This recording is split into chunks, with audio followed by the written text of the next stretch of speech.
Hello everyone, my name is Priya. I'm here to tell you cancer was here. Now if you think I'm here to weep, then you may as well get off your seat. Cancer for me was a part of my journey, and let me tell you how, my honey. Have you ever felt like there's more to life? Yeah, I know, it's no surprise. Life can be very complicated, you see, but that's not how it's meant to be. Over the years, I felt an emptiness, did soul-searching meditation nonetheless, and then I heard the words, "You have cancer," and my very first thought was, what a bummer. I quickly got up and saw the light that made me think it will be all right, for the answer to my question might just be this: I'm gonna have to get through this with bliss. This was my life battle, and I was gonna beat it with a big paddle. Paddle was just a word, you see. It really was positivity, because next year, this time, my friends, treatment will come to a very end. So I got my right breast removed, and yeah, that wasn't really cool. It made me sad, but I said whatever, because hey, this ain't gonna last forever. Then came along chemotherapy. That was the very death of me. Crying, anxiety, and helplessness were only a few of the side effects. In reality, deep inside of me, I knew this was meant to be. Why, you ask, would I think that? Because I say it was a fact. You see, over the years, I lost my way. I kept my feelings at bay. Carrying baggage with me from childhood was wrongly, highly misunderstood. Is disease something we bring in our lives that stops us from being able to thrive? Louise Hayes wrote that in her book. Her words stuck with me like a hook. Now that's a story for another time. Let's talk about that hair of mine. Going bald was not a look I wanted, but hey, why not? I shouted, for my hair does not define me. My soul stood up with much glee. This testing phase of my life made me really realize that life was not a guarantee. I prayed and begged with much plea. I needed to see the other side. Oh my, how much I cried. And then it all dawned on me. I was missing reality. I was missing self-love, carried hatred, anger, and all the above. Accepting life as it should be, not fighting to change, to be free, for the only thing missing that I could see was the courage for me to be me. I hope you enjoyed the story of my journey. Now for my real second act. You guessed it, I'm going on tour with Will Smith. Obviously, being a rap artist was my calling all this time. I just didn't see it.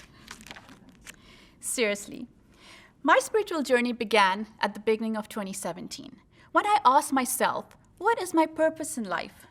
I felt I wasn't living life the way I was supposed to.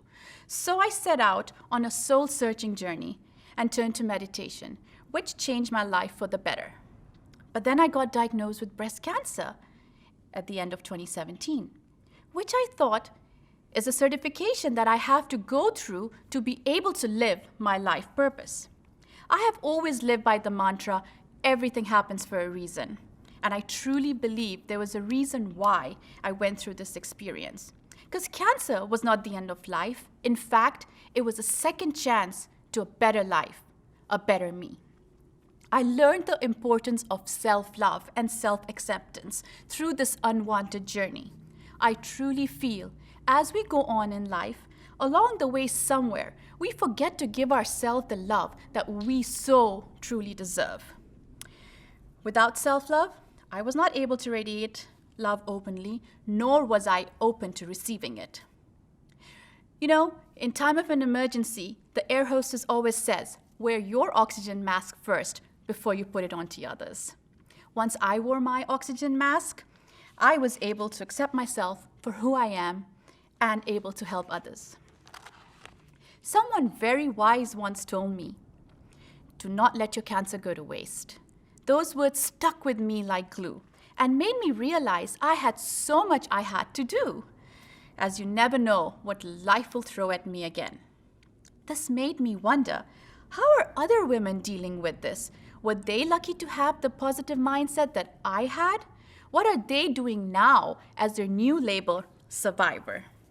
How are they able to accept their bodies after the umpteen amount of surgeries and chemotherapy that just destroys you?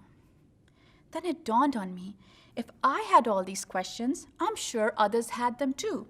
So I started Conquering Cancer and Beyond, a platform for cancer survivors to tell their stories live, virtually for now. By telling their stories and talking about different topics on a monthly basis, I help to heal these survivors. And you never know whose story can become someone else's survival guide. With that, I'd like to end with my newly found talent of rapping. Conquering Cancer and Beyond became my passion and my song. If just one person can see the light that I'm trying to shine so bright, cancer shouldn't be feared by man, because if I can get through it, anyone can. Thank you.